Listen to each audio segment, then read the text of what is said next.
बिस्मिल्लाहिर्रहमानिर्रहीम, अस्सलाम वालेकुम दोस्तों, नई वीडियो में खुश आमदेद। दोस्तों, तुर्की ने अमेरिका की बैंड बजाकर रख दी। तुर्की की ड्रोन टेक्नोलॉजी से खौफजदा अमेरिका ने एक ऐसा फैसला सुना दिया कि जिसके बाद अमेरिका की पूरी दुनिया में जग हंसाई।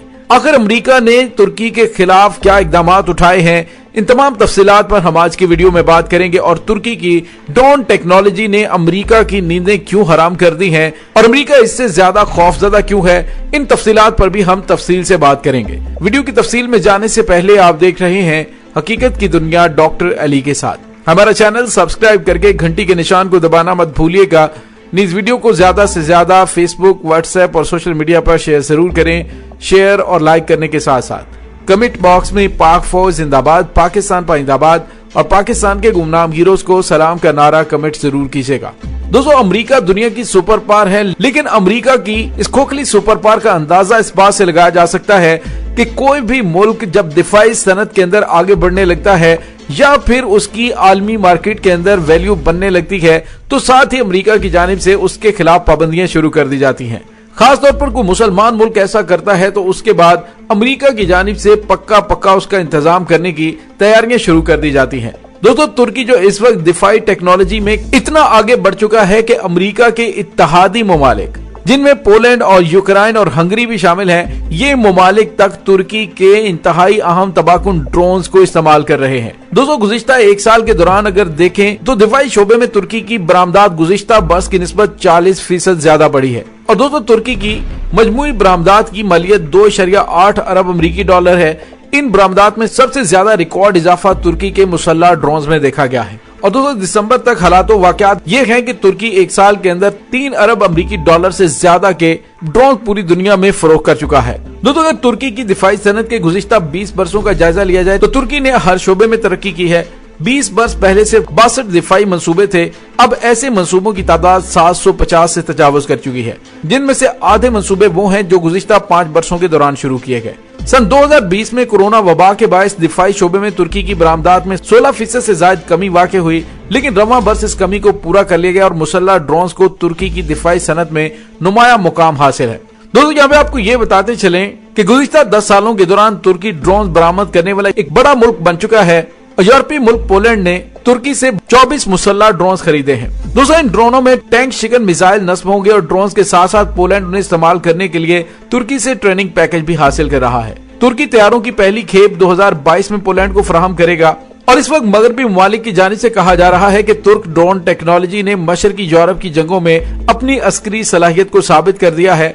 और इसके साथ ही उन्होंने ये भी कहा कि तुर्की के जदीद तरीन ड्रोन्स आलमी मार्केट में जदीद तरीन टेक्नोलॉजी के हामिल। और दोस्तों, याद रहे कि तुर्की गुज़िश्ता हफ्ते दुनिया का पहला लेजर टेक्नोलॉजी से लैस ड्रोन का भी तजर्बा कर चुका है।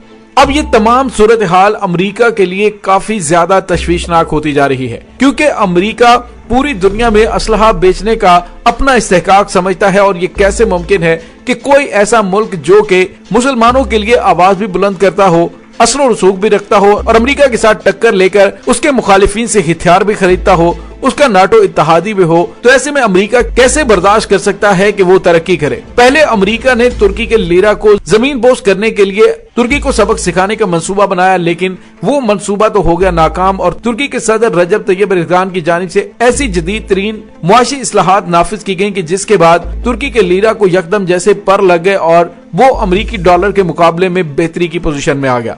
लेकिन दोस्तों, अब अमेरिका की जानिब से एक और ऐसा फैसला किया गया है जिसको लेकर आलमी माहिरीन की जानिब से कहा जा रहा है कि तुर्की के आलमी मार्केट में बढ़ती हुई मांग को देखकर अमेरिका के औसान खता हो गए हैं। और अमेरिका इंतहाई खौफजदा इसी वजह से उसने तुर्की के जंगी ड्रोन तैयारों के प्रोग्राम को रोल बैक करने के लिए एक और इंतहाई घनौना मंसूबा तरतीब दिया है। दोस्तों, अमेरिकी सदर जो बाइडन ने 2018 से अब तक तुर्की के एक्सपोर्ट किए गए ड्रोन तैयारों की तहकीकात का हुक्म दे दिया है। क्या या उनमें अमेरिकी कंपनियों के आलात तो इस्तेमाल नहीं हुए, अमेरिकी महकमा खारजा और पेंटागन को तहकीकात की जिम्मेदारी दे दी गई है।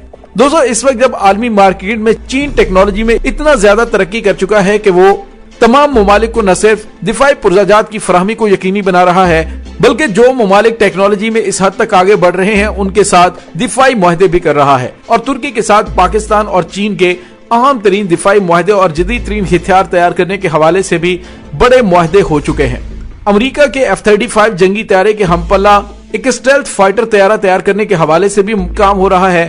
اس کے ساتھ ہی چین اور ترکی بھی مل کر کچھ اہم ترین دفاعی پروجیکٹس پر کام کر رہے ہیں، جس کو لے کر امریکہ کی نیندیں حرام ہو چکی ہیں۔ دوستو یاد ہے کہ پہلے ہی امریکہ پاکستان میں ہونے والے OIC کے افغانستان کے معاملے میں اہم ترین اجلاس پر تشویش کا شکار ہو چکا ہے، کیونکہ تمام اسلامی ممالک ایک معاملے میں اکٹھے ہوئے اور اس کے بعد امریکہ اور دیگر مغربی ممالک کو نہ صرف اپنے موقف سے پیچھے ہٹنے پر مجبور کیا، بلکہ مجبوراً انہوں نے پاکستان کی اور OIC کی تعریف بھی کی۔ دوستو ایسی صورتحال میں اگر مسلمانوں کے وہ ممالک جو کہ جدید ترین ٹیکنالوجی میں آگے بڑھ رہے ہیں، جیسے کہ پاکستان دفاعی ٹیکنالوجی میں کافی زیادہ خود انحصار ہو چکا ہے، اسی طرح ترکی پوری دنیا کے اندر اپنی ڈرون ٹیکنالوجی کو بیچ رہا ہے، امریکہ اسے اپنے لیے خطرے کی گھنٹی سمجھتا ہے، کیونکہ مسلمانوں کے بارے میں وہ اچھی طرح سے جانتے ہیں کہ ان کے اسلاف نے ہمارے اوپر ہزاروں سال تک حکومت کی ہے۔ اب اگر دور جدید میں یہ لوگ آگے بڑھنا شروع ہو گئے تو پھر ان کی ترقی کو روکنا ناممکن ہو جائے گا۔ دوستو یہاں پہ آپ کو یہ بتاتے چلیں کہ جہاں پہ بھی مسلمانوں کے جذبہ جہاد کے حوالے سے گفتگو کی جاتی ہے، وہاں پہ یورپ اور امریکہ کے اندر پابندیاں لگا دی جاتی ہیں۔ حالیہ دنوں میں ابھی 2 دن پہلے ہی فرانس کی دارالحکومت پیرس کے شمال میں واقع قصبے میں مسجد کو 6 مہینے کے لیے صرف اس لیے بند کر دیا گیا کہ فرانسیسی حکام نے الزام عائد کیا تھا کہ مسجد میں دیے جانے والے خطبات نفرت، تشدد اور جہاد کے دفاع پر مبنی تھے۔ حکام کے مطابق امام مسجد اپنے خطبات میں عیسائیوں، ہم جنس پرستوں اور یہودیوں کو نشانہ بناتے ہیں۔ خطیب اور امام پر اسلامی اور انقلابی تبلیغ اور تدریس کا الزام عائد کیا گیا۔ دوستو یہ خبر اس حد تک خطرناک صورتحال کی محض ایک جھلک ہے جو آزادی اظہار کے دعوے دار یورپی ممالک میں مسلمانوں کو درپیش ہے۔ یورپ کی نشاط ثانیہ کا آغاز اس دعوے کے ساتھ ہوا تھا کہ پادریوں نے احتساب عقائد کی عدالتیں قائم کر کے سخت سزائیں دی تھی۔ اب انہوں نے انسانوں کو آزاد قرار دے دیا ہے، لیکن جدید سیکولر روشن خیال یورپ مسلمانوں کو اپنے عقائد پر قائم رہنے، علمی بنیادوں کو بیان کرنے کی اجازت دینے پر تیار نہیں ہے۔ دوستو یورپ یا پھر کافروں کو مسلمانوں کے عقیدے سے کسی قسم کا کوئی پرابلم نہیں ہے اگر لفظ جہاد کو نکال دیا جائے۔ آپ نمازیں پڑھیں، روزے رکھیں، حج کریں، زکاتیں دیں، خیراتیں دیں، ان کو اس چیز سے کوئی غرض نہیں ہے۔ ہاں البتہ مسلمانوں کے اندر جذبہ جہاد بیدار نہیں ہونا چاہیے۔ اس کے لیے انہوں نے کئی صدیاں کوششیں کی اور مسلمانوں کو ایسی خرافات میں مبتلا کر دیا کہ ان کا جذبہ جہاد ماند پڑ گیا۔ جن کے اندر جذبہ جہاد موجود تھا انہوں نے 20 سال کی تگ و دو کے بعد امریکہ کو افغانستان سے نکلنے پر مجبور کر دیا۔ اور دوستو اب اگر یہ تمام ممالک جذبہ جہاد سے بھی لیس ہو جائیں، جدید ترین ٹیکنالوجی بھی ان کے پاس ہو، ایٹم بم بھی ان کے پاس ہو، تو پھر مغربی ممالک کی حکمرانی کے خواب چکنا چور ہو جائیں گے۔ اور ویسے بھی اب دنیا بہت تیزی سے تبدیل ہو رہی ہے۔ ترکی، پاکستان اور دیگر اہم اثر و رسوخ رکھنے والے ممالک اگر ایک پلیٹ فارم پر اکٹھے ہو جاتے ہیں اور اپنی ایک مشترکہ فوج بنا لیتے ہیں تو یقین کیجئے کہ دنیا کا کوئی بھی ملک مسلمانوں کی جانب میلی نظر سے دیکھنے کی جرات نہیں کر سکتا۔ دوستو اس تمام صورتحال کے بارے میں آپ کا کیا کہنا ہے؟ کمنٹ سیکشن میں اپنے خیالات کا اظہار ضرور کیجیے گا۔